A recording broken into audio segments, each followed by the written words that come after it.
For the past few months, I've been enjoying Grand Blue Fantasy vs Rising. I've been exploring some characters I never thought I'd play, I've gotten back into roaming the public lobbies, and I've been meeting so many new people who are up for a fight. It's been a great experience. Nice job, Arxis.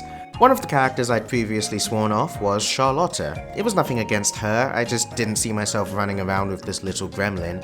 But after 4 years, I finally gave her a shot, and I had so much more fun than I expected. She's cute, she's speedy, and she's so damn ignorant. One of her best features is her close-range pressure, but it did take me a tiny bit of lab time to figure out. This special move of hers is plus on block, so it's great for pressure.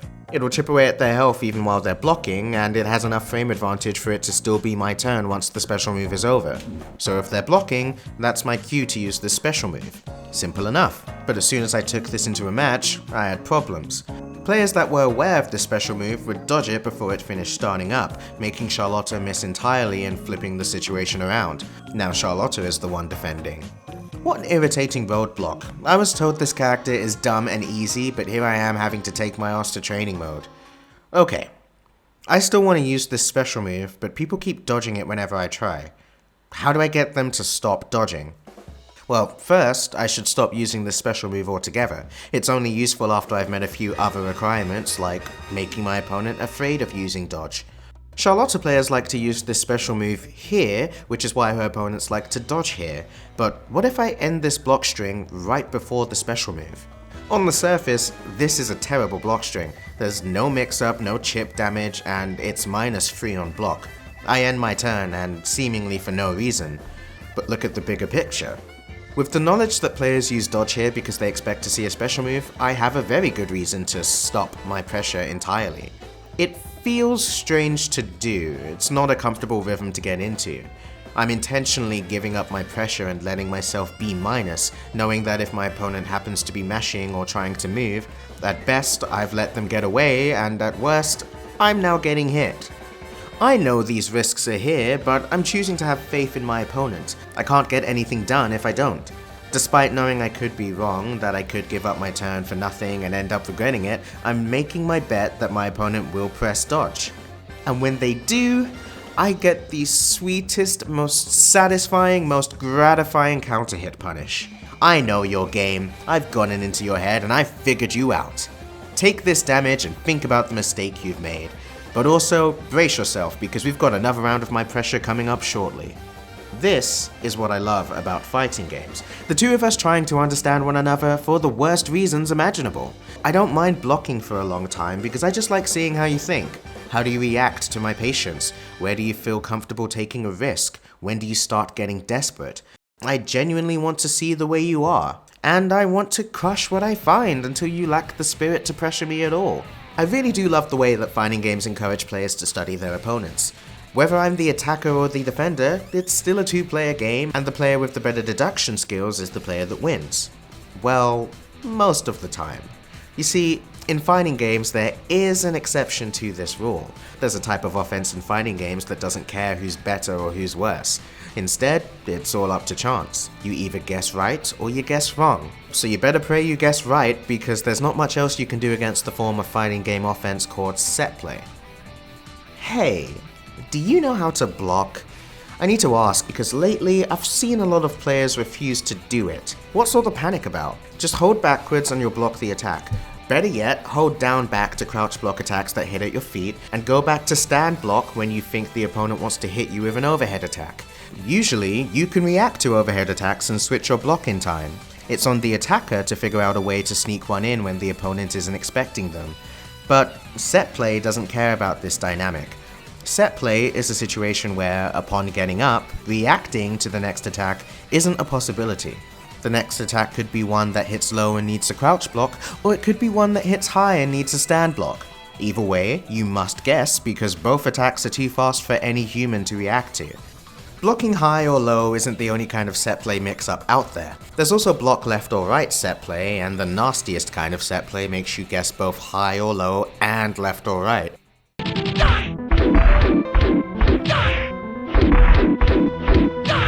There are situations that can look like setplay, like someone putting down a projectile and forcing you to block on your wake up, but if you aren't forced to actually guess a mix-up, it isn't setplay.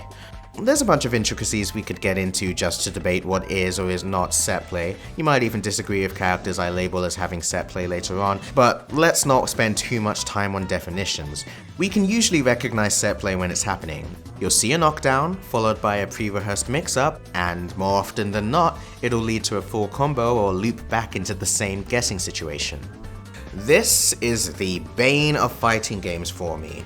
There is no fun to be had in defending against set play because it's one of the few times that fighting games really do descend into pure guessing.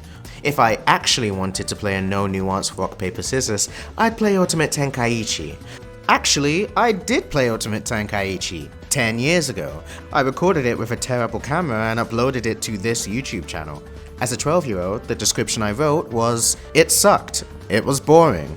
You know, I don't think that's very different from my writing now. I play traditional fighters because, even when defending, there's joy in figuring out your opponent's tendencies and using that knowledge to withstand their offense.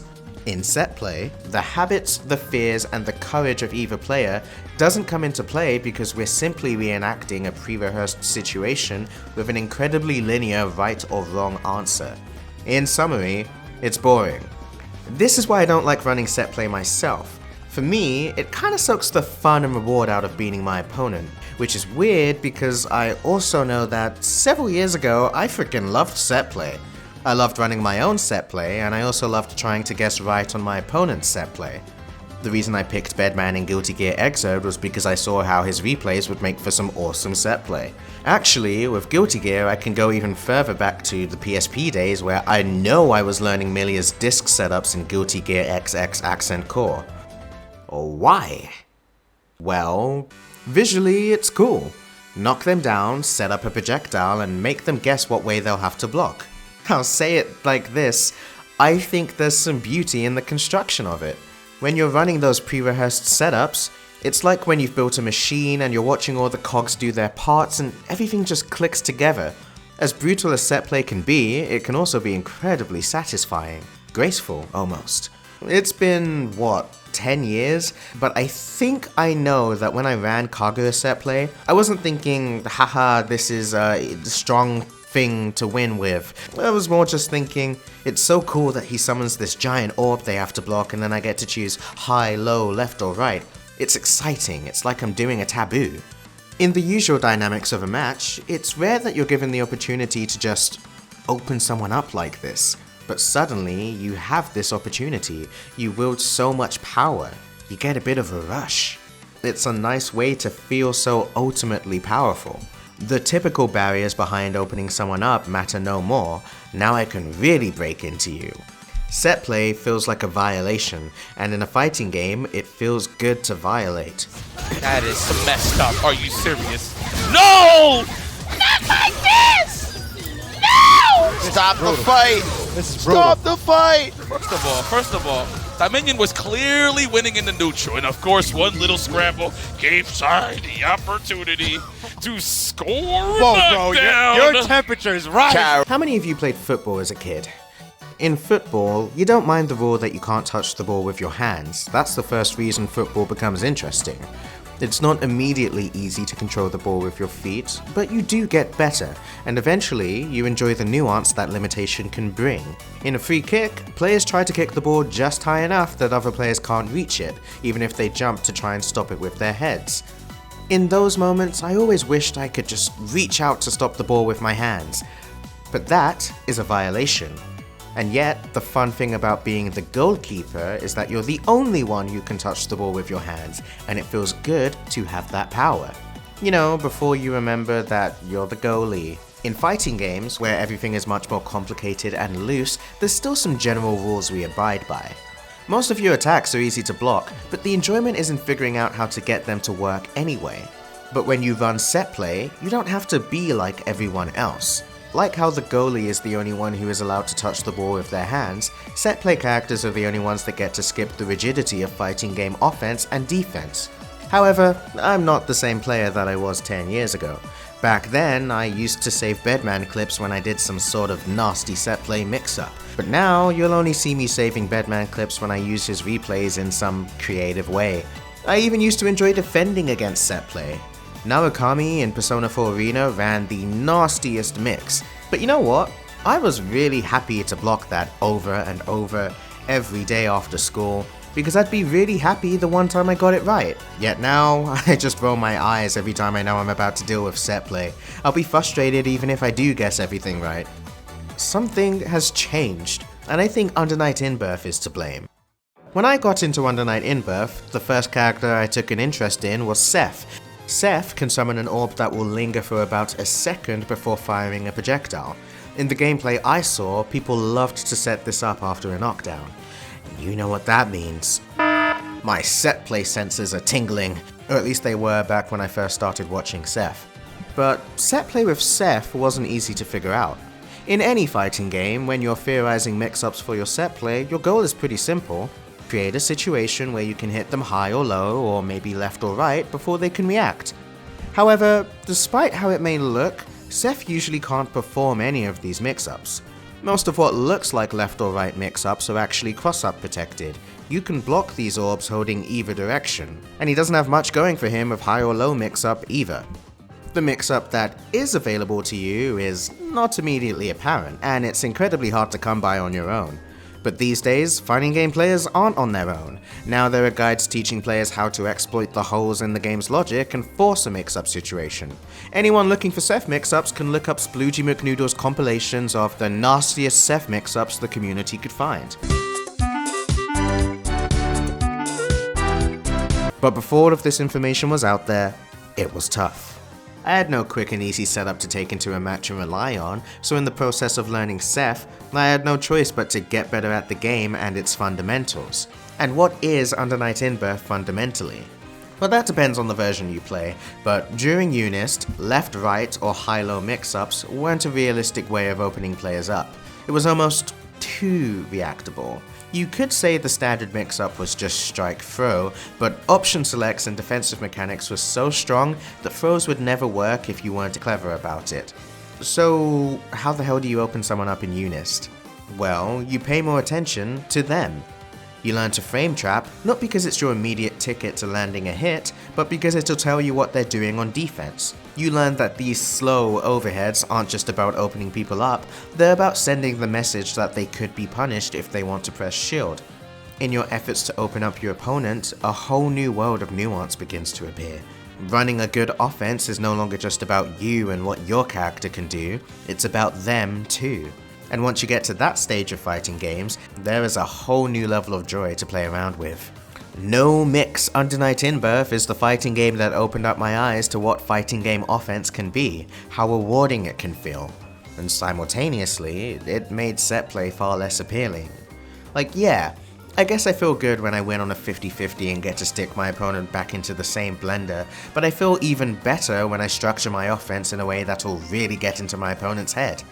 And it goes both ways. I never feel stupider than when my opponent reads my tendencies like a book, but I do respect it, as painful as it is. I'm just saying, the only highs and lows I want to be seeing are people's emotions. That's always going to be there in fighting games, but Setplay does take a bit of that away, at least for me. It's undoubtedly a controversial part of fighting games. In fact, modern fighting games have put their foot down on Setplay. You may have noticed, actually I'm sure it was incredibly obvious, that a lot of the footage in this video is, well, really old. And I kinda had to, because this type of Setplay has very intentionally been removed from a lot of modern fighting games. In fact, so many of the examples I used don't even exist in the next update or version of the game. They're still making room for it, but they don't want it getting out of hand. Guilty Gear Xrd characters like Kai, Bedman or Ramlethal have transitioned into Strive without their Setplay, but it's still around for characters like Milia where it's part of her identity. Metera has lost her Setplay almost entirely in the new Granblue now that her jumping medium no longer hits overhead twice, but Fairy does get to keep her high-low Setplay, even if it's a bit harder to set up. Although fighting games are being more cautious about it, I don't think Setplay is ever going to leave. It's definitely going to run rife in that new League of Legends fighting game, and I'm okay with that. The more fighting game styles, the better, even when I don't like those styles. But Setplay is never really your style, is it? It's actually just the setup you took from Twitter. I want to hear your perspective on Setplay though, so please, let me know in the comments. Otherwise, thank you for watching, subscribe if you do want to hear more from me, but most importantly, have a good day.